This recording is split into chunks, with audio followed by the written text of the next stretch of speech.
Bonjour. Dans cette présentation, nous allons parler de la circulation des personnes en droit international économique. Il s'agit donc des questions qui sont liées aux besoins de chaque économie de pouvoir attirer du personnel qualifié, mais aussi à l'échange de personnes en tant que travailleurs, éventuellement même en tant qu'investisseurs ou personnes indépendantes qui s'établissent dans un autre État, voire encore des questions liées à la circulation de ces personnes euh, dont leur présence est nécessaire pour faciliter le commerce ou les investissements. La migration est aujourd'hui un des enjeux principaux de beaucoup de sociétés, non seulement dans le domaine du droit international économique, mais les répercussions économiques sont importantes. Premièrement, on peut parler de l'émigration pour certains pays.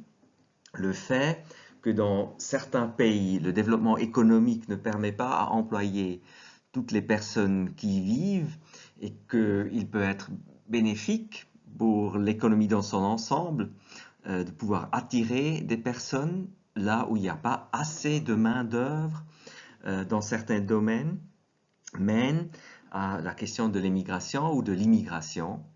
Euh, Comme cette migration est souvent euh, difficile, euh, elle est parfois liée à la question des réfugiés, où il y a même des gens qui parlent de réfugiés économiques, au moment où des personnes aiment se déplacer dans un autre État, un autre pays, notamment pour des raisons économiques. Du point de vue du droit international économique, on est intéressé à trouver un système qui tient compte des avantages, mais aussi des éventuels risques qu'il peut avoir, ce qui normalement, malheureusement, n'est pas le cas. Les enjeux économiques relèvent aussi du transfert de revenus, notamment la question des remises, l'argent qui est envoyé par des personnes souvent dans leur pays d'origine, qui peut mener à l'éducation de la famille, au bien-être des personnes âgées dans une famille, mais qui peut aussi contribuer à l'investissement dans ces pays et par ceci à la création d'infrastructures.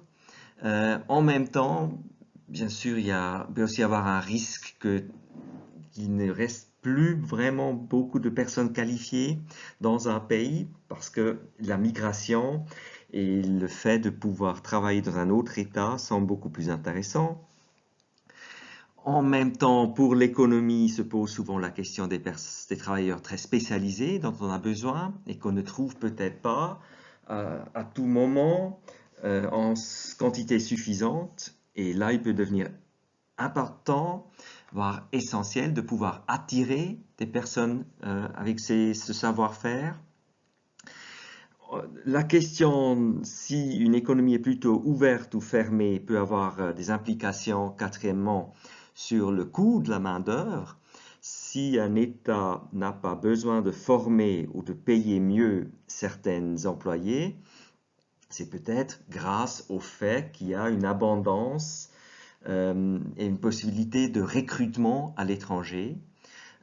Et si c'est limité à certains secteurs, par exemple l'agriculture, le tourisme, encore les soins, cela peut avoir des implications sur la structure démographique, mais aussi le niveau des salaires dans ces domaines. Finalement, comme dans tout domaine économique, cette économie globale peut mener à des abus, peut avoir immigration illégale et notamment traite d'êtres humains et de la criminalité liée à ce type d'immigration. Alors c'est historiquement un domaine bien connu et différents États, différentes régions ont eu différentes situations au fur et à mesure. Par exemple, ici, vous avez une image qui représente la situation en Suisse, encore à la fin du 19e siècle, où il y avait déjà une certaine industrialisation en Suisse, mais beaucoup de paysans suisses, par exemple, ont préféré se rendre notamment aux Amériques, l'Amérique latine et l'Amérique du Nord, pour continuer à vivre en tant que paysans dans un pays où c'était encore possible. Et donc, malgré la croissance importante et un certain bien-être plus répandu, il y avait beaucoup d'émigration de la Suisse envers ces pays, encore à la fin du 19e siècle.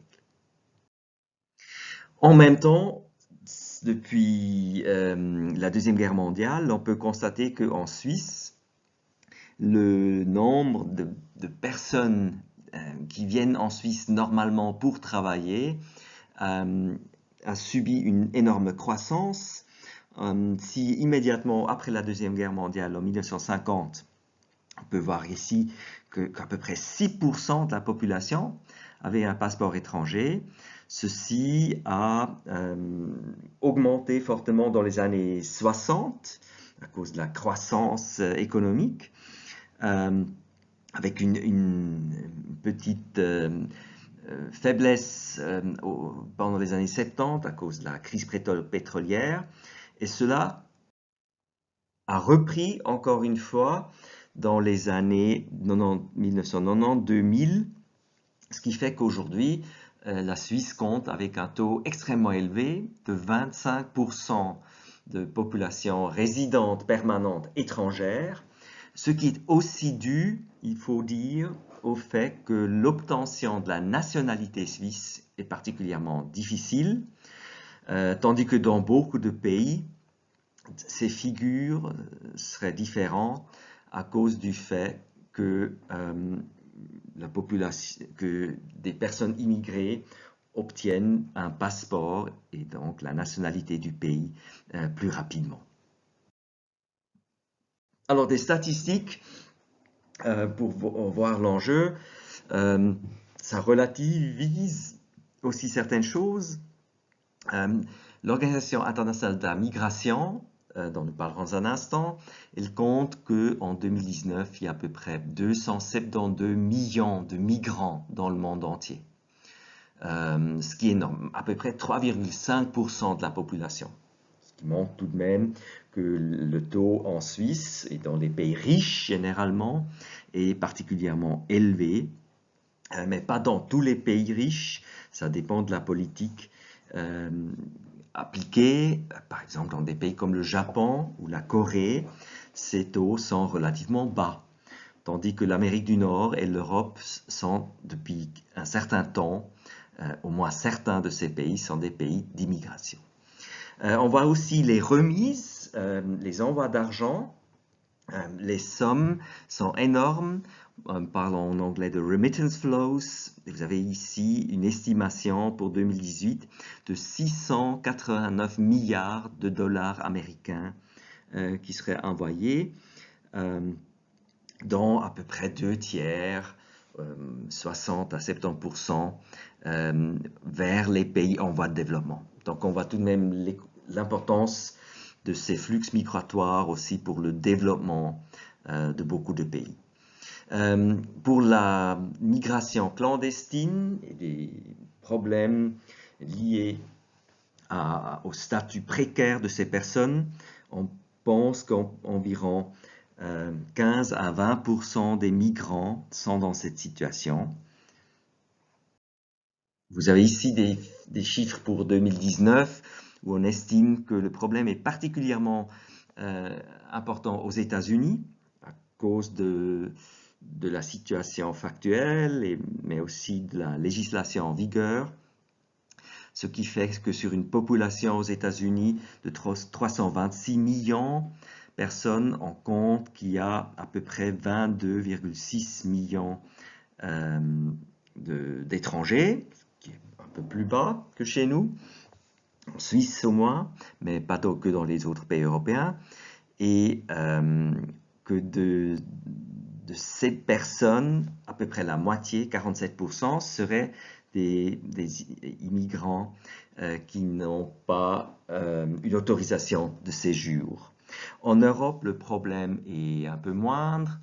On pense que sur une population de 525 millions, il devrait y avoir à peu près 3,9 à 4,5 millions de personnes dont le statut n'est pas en règle.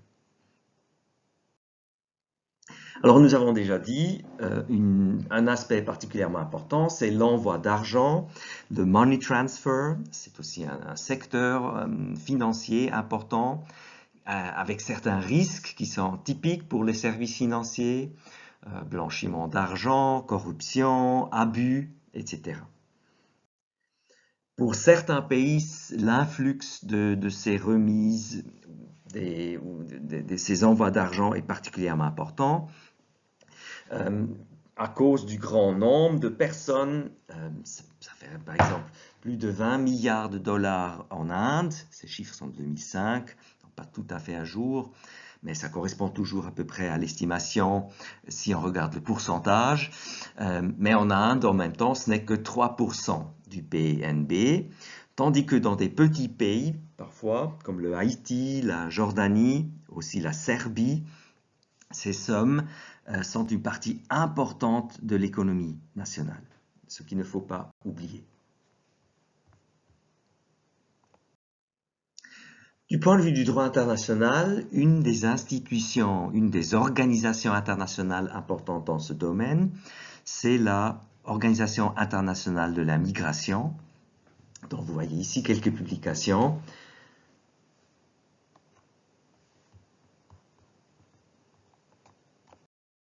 C'est une organisation intergouvernementale, donc sur la base d'un traité international négocié et entré en vigueur en 1951, qui a son siège à Genève, qui a plus de 100 membres et beaucoup d'observateurs, qui travaillent beaucoup sur le terrain dans beaucoup de pays et qui a donc plutôt une vocation humanitaire, de travailler avec des migrants, notamment aussi des réfugiés qui ont besoin d'aide humanitaire. Vous voyez le grand nombre de personnes qui travaillent pour cette organisation,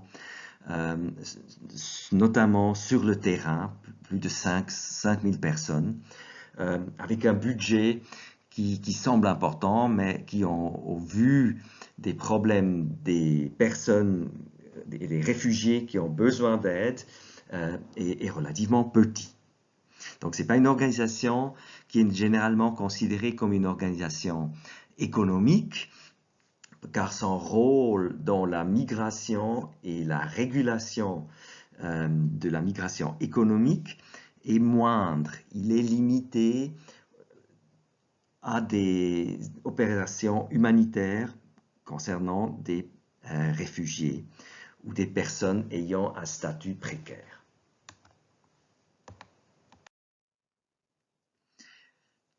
Dans les questions de droit international économique, qu'on trouve normalement donc dans des traités à vocation économique, concernent souvent dans un premier temps le mouvement de travailleurs. Les États ont souvent la volonté de réglementer l'échange de travailleurs dans un premier temps. C'est aussi historiquement souvent le début des négociations et des traités négociés dans ce domaine.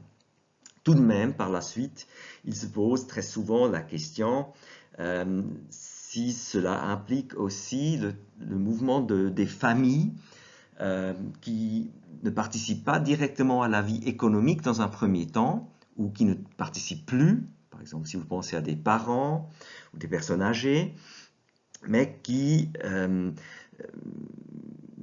sont importants pour permettre le mouvement des travailleurs et leur permettre une vie familiale plus normale.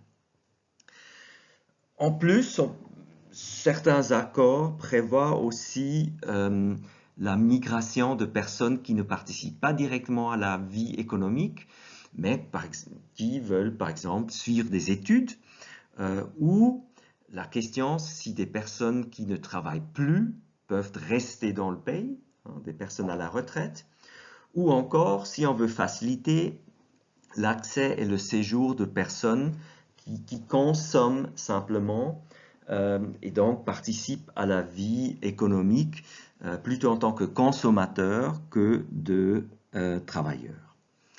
Le mouvement des consommateurs peut donc devenir une question intéressante si vous pensez au commerce des services, au mode 3 du AGCS ou du GATS de l'OMC. On s'y demande effectivement dans quelle mesure c'est important que des personnes puissent se rendre dans un autre pays et qu'on ne limite pas aussi le départ des personnes de leur pays d'origine pour consommer dans un autre pays. Ceci est particulièrement évident si vous pensez par exemple au tourisme cette année, en 2021, les problèmes liés au coronavirus. On peut se demander si certains pays limitent les possibilités de leurs citoyens ou de leurs résidents de se rendre à l'étranger pour passer des vacances et donc consommer des services de l'hôtellerie, des restaurants, etc. Un autre domaine, c'est souvent le mouvement des personnes liées au commerce et aux investissements. Ici, pour vraiment faciliter le commerce, il peut être indispensable qu'une entreprise puisse envoyer, normalement pour une durée limitée, des personnes, des spécialistes dans le pays où on veut vendre les produits, par exemple pour mettre en œuvre, pour créer des structures pour la vente des produits, pour le marketing, pour la gestion, etc. Et ceci, bien sûr, et à ce moment-là, peut aussi être lié à des investissements. Par exemple, si une banque reprend une autre banque, elle a peut-être intérêt de pouvoir envoyer des spécialistes qui surveillent, qui contrôlent le fonctionnement de l'investissement. Et ça veut donc être important pour la gestion de l'investissement. Finalement, pour toutes ces personnes, si on veut libéraliser l'accès au marché, comme c'est souvent le cas, il y a tout de même des aspects liés. Il faut aussi réfléchir aux droits et notamment aux prestations sociales auxquelles ces personnes ont droit, éventuellement aussi à des abus, au respect du droit du travail, ou éventuellement il faut adopter des mesures communes dans un traité ou dans un cadre légal commun pour plusieurs États. Si nous pensons aux sources juridiques dans ce domaine, comme souvent une grande partie des règles se trouve en droit national. Mais tout de même, il y a de plus en plus de traités qu'on peut appeler des traités d'intégration ou des traités de coopération économique qui peuvent de manière générale réglementer la libre circulation ou la circulation des travailleurs, ou même il peut s'agir de traités qui concernent que certains secteurs, des traités spécifiques, par exemple sur le marché du travail dans un domaine particulier ou dans un secteur particulier, pour un type d'activité particulière. Et finalement, il peut y avoir des traités de portée économique générale où il y a des aspects qui sont liés au mouvement des personnes. J'ai déjà mentionné, à l'OMC, nous avons vu le GATS et son secteur 3, et nous allons voir que dans beaucoup d'accords de promotion et de protection des investissements, il y a quelques dispositions, voire un chapitre sur le mouvement des personnes.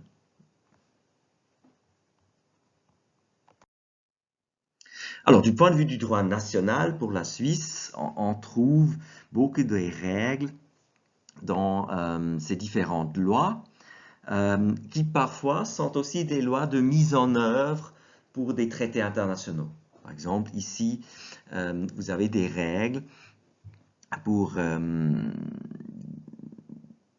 des années 50 sur des mesures préparatoires en vue de combattre les crises et de procurer du travail.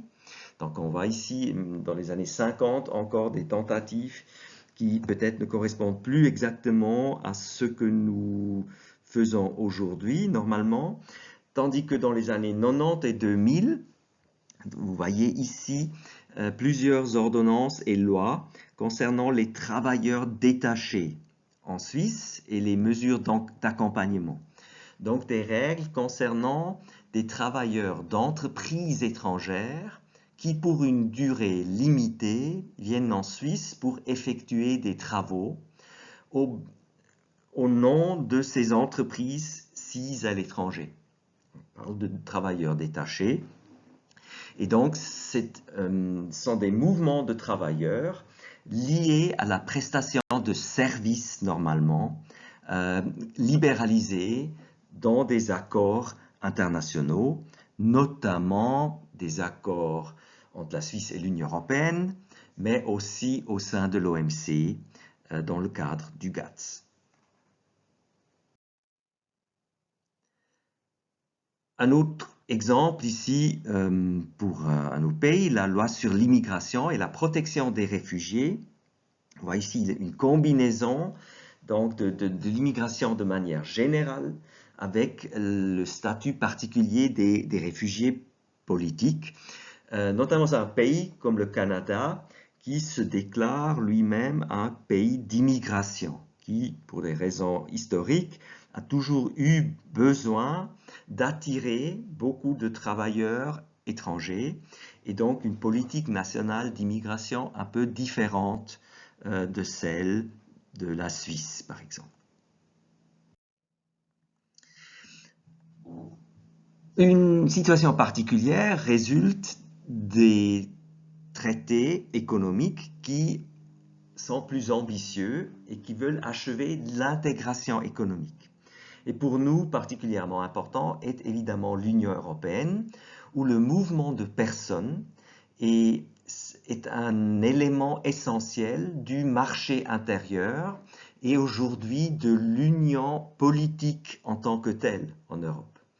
Donc, elle est extrêmement importante du point de vue économique. Elle est vue comme un élément essentiel de l'intégration économique, mais au fur et à mesure, avec l'intégration politique et la création d'un espace de droit et d'une entité qui essaye d'avoir son propre caractère, ce mouvement de personnes devient primordial.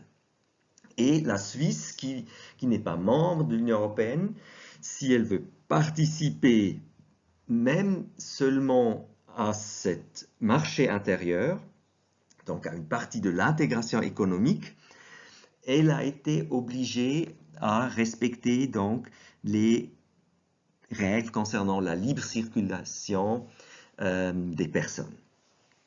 Ceci a été fait en 1999 par un traité qui porte sur toute la circulation des personnes et un deuxième accord qui est moins important, mais qui en principe avait aussi à voir avec cette question de permettre par exemple à des fonctionnaires de l'Union européenne qui veulent s'installer en Suisse un traitement fiscal plus avantageux parce qu'il y avait un problème technique dû au fait que la Suisse n'est pas membre de l'Union européenne.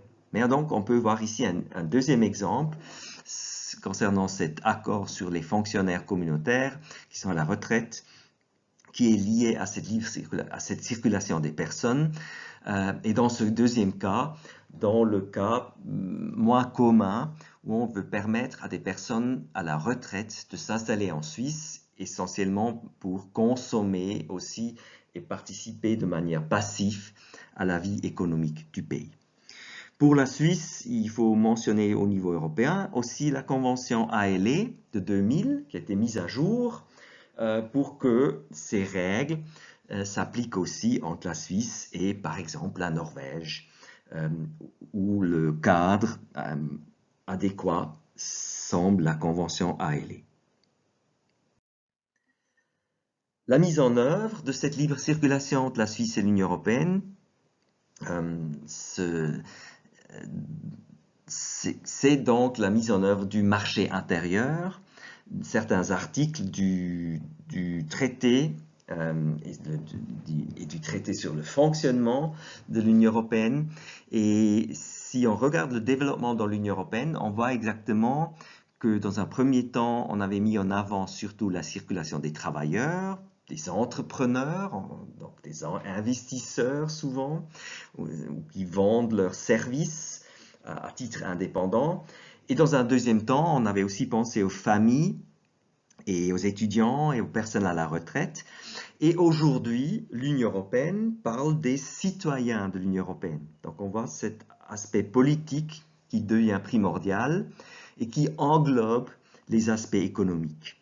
Et ça, c'est exactement le problème pour la Suisse, qui voudrait participer seulement à ce marché intérieur, mais qui ne fait pas partie du projet politique, et avec l'acceptation d'un citoyen européen dans le cadre légal suisse pour le moment.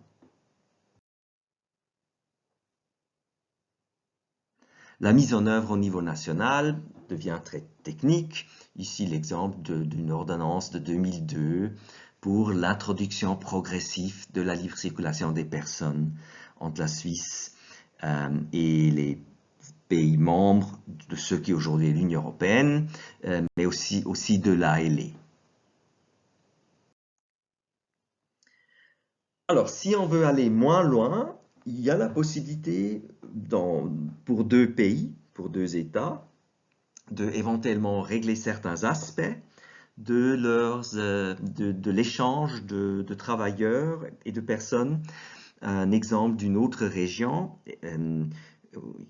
est par exemple l'accord entre l'Australie et la Nouvelle-Zélande, qui depuis un certain temps déjà ont un Closer Economic Relations Agreement, donc un accord de coopération économique qui ne crée pas un marché intérieur, mais dans lequel il y a aussi des dispositions sur la migration de citoyens, notamment des deux pays. Un autre exemple historique est l'accord sur le marché commun nordique du travail de 1982. Donc il prédate l'Union européenne. C'était la coopération entre les pays nordiques en Europe à une époque où ces pays n'étaient pas encore membres de l'Union européenne. Entre-temps, bien sûr, ça a été un peu... ça devient assez obsolète au vu des règles de l'Union européenne, mais à l'époque, dans les années 80, c'était un bon exemple pour un tel traité qui facilite l'échange de personnes et la migration de personnes entre les États qui avaient ratifié cet accord sur le marché commun nordique du travail. Dans ces accords, il faut voir qu'il y avait des premiers développements dans les années 50 et en principe les accords de 1983 étaient déjà une continuation de cette idée. Et ce qu'on peut montrer ici, que cette libéralisation de l'échange de personnes, à un moment donné, normalement, demande aussi d'adopter des règles qui accompagnent cette libéralisation. Nous avons déjà vu ce phénomène, qu'on veut peut-être tout de même harmoniser certaines règles secondaires ou des règles qui donnent un certain caractère à cette coopération pour aussi sauvegarder d'autres intérêts, d'autres domaines, comme par exemple la protection des travailleurs. Et donc, vous voyez ici une convention de 1989, the Nordic Convention on the Working Environment, qui était vue comme un complément à la libéralisation qu'on avait déjà achevée en 1983. On avait déjà évoqué la possibilité d'inclure le mouvement des consommateurs. Et déjà quand nous avons discuté cette question au sein de l'OMC, par exemple, pour parler du mode 3 du GATS, nous avions dit que dans ce domaine, beaucoup de pays ne voient moins de problèmes parce que c'est normalement intéressant d'attirer des consommateurs qui ne créent pas des coûts pour la société concernée. En même temps, ça peut être par exemple l'état d'origine du consommateur qui rend ce type de migration difficile. Donc, la question de la liberté de consommer à l'étranger, ça peut arriver qu'on limite par exemple la possibilité des personnes à obtenir des monnaies étrangères, hein, des devises, ce qui peut rendre l'achat de biens à l'étranger plus difficile par exemple, et aussi l'achat de services qui normalement obligent les personnes à se déplacer. Il peut aussi être que certaines règles rendent la consommation de certains services ou prestations à l'étranger plus difficile. Un exemple qu'on discute en Suisse depuis quelque temps, c'est la question si on peut obtenir un traitement médical à l'étranger. Alors là, il existe des règles nationales assez précises et cela pourrait être intéressant par exemple, se soumettre à une opération à l'étranger, parce qu'elle est peut-être moins chère, où il y a des spécialistes. Et comme il y a des systèmes, notamment d'assurance maladie dans beaucoup de pays, et aussi en Suisse, à ce moment-là, si cette assurance est obligatoire, il se pose tout de même la question si on est remboursé, si l'opération ou le traitement médical a lieu à l'étranger.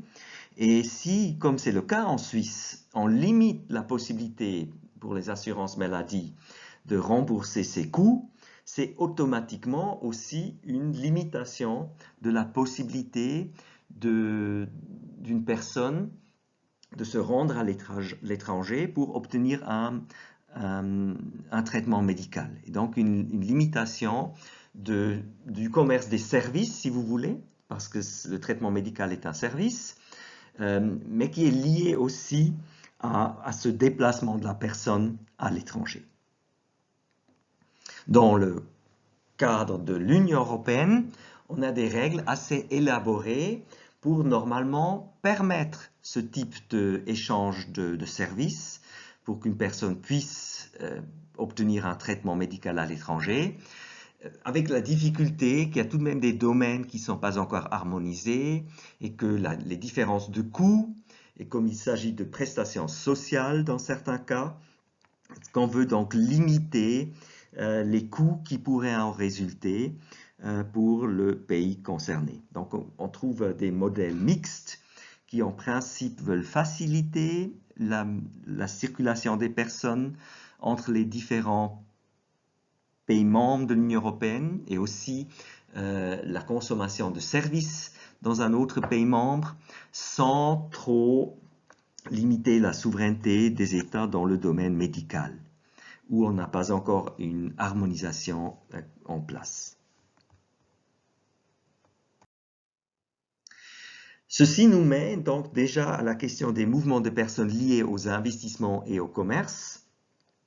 Et un bon exemple pour ces questions, c'est l'accord NAFTA, qui aujourd'hui a été remplacé par un accord entre les États-Unis, le Canada et le Mexique, mais qui s'inspire toujours fortement de cet accord NAFTA du début des années 90, où vous avez un chapitre 16 qui parle de Temporary Entry for Business Persons. Donc là, c'est vraiment les business persons, sont des personnes qui veulent se déplacer entre ces pays parce que leur déplacement est lié au commerce des services, voire à la libéralisation des investissements.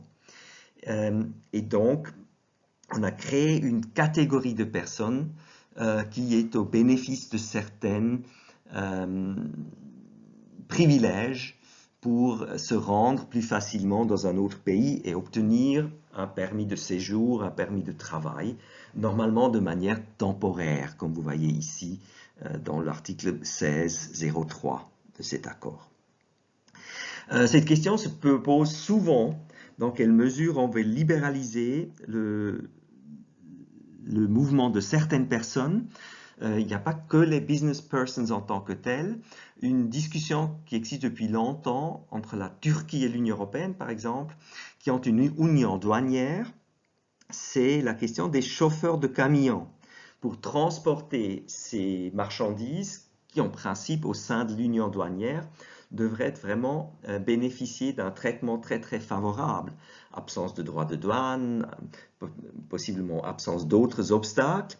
Et si ici les chauffeurs de camions par exemple ne reçoivent pas de visa, ça peut entraver le commerce des biens, même si c'est lié à la libre circulation des personnes, dans ce cas les chauffeurs de camions.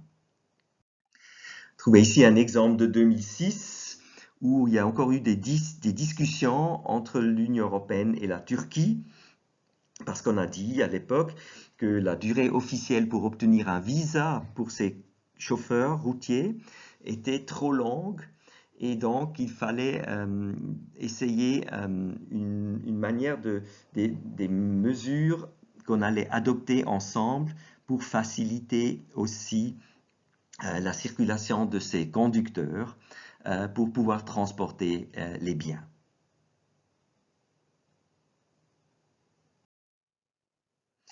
Ces questions liées au mouvement des personnes et à la prestation de services, à l'OMC, se trouvent dans l'accord sur les services. Parce que dans le domaine des marchandises, on n'a pas encore réussi à aller beaucoup plus loin. Mais dans le domaine des services, le mode 3, qui implique le mouvement des personnes, nécessite certaines règles, et certaines de ces règles qui doivent complémenter et faciliter ce mouvement se trouvent dans un annexe. C'est l'annexe sur le mouvement des personnes physiques, dont vous trouvez ici un extrait.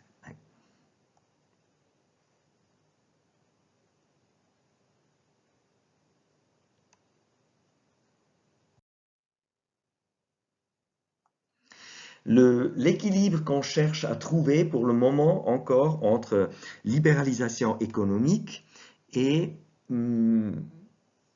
réticence des États à trop ouvrir leur territoire pour des étrangers, notamment à y séjourner à long terme, se trouve aussi dans cette annexe, trouvée dans cette paragraphe 4 par exemple, des règles qui permettent toujours aux États de demander des visas, de contrôler la présence de ces personnes, de la limiter dans le temps, etc., etc.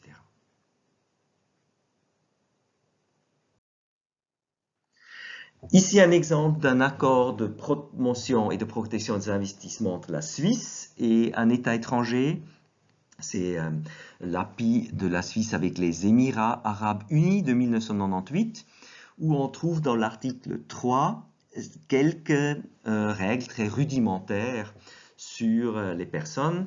Chaque partie contractante facilitera, conformément à ces lois et règlements, la délivrance d'autorisations nécessaires en relation avec cet investissement, y compris les autorisations relatives à l'exécution des contrats de licence, d'assistance technique ou commerciale ou administrative, ou requises pour les activités des consultants et d'experts. Donc là, vous trouvez ces personnes spécialisées que dans l'accord NAFTA, par exemple, nous venons d'appeler business persons. Donc, vous voyez, c'est un groupe de personnes un peu plus restreint. Un accord qui va un peu plus loin à cause du développement des deux parties, c'est l'accord entre les États de l'ALE et la République de Singapour de 2002. Ici, vous trouvez dans l'article 45 des règles sur ce qu'on appelle souvent le personnel clé. Nous avons vu déjà l'expression business persons dans beaucoup d'accords de protection des investissements. Et ici, nous sommes dans un chapitre qui parle de ces personnes qui se déplacent en lien avec des investissements. On parle de key personnel en anglais, ce qui devient en français personnel clé. Et vous voyez ici les règles qui s'appliquent à des cadres supérieurs, des directeurs, des spécialistes liés aux intérêts des investisseurs. Article 45 de cet accord.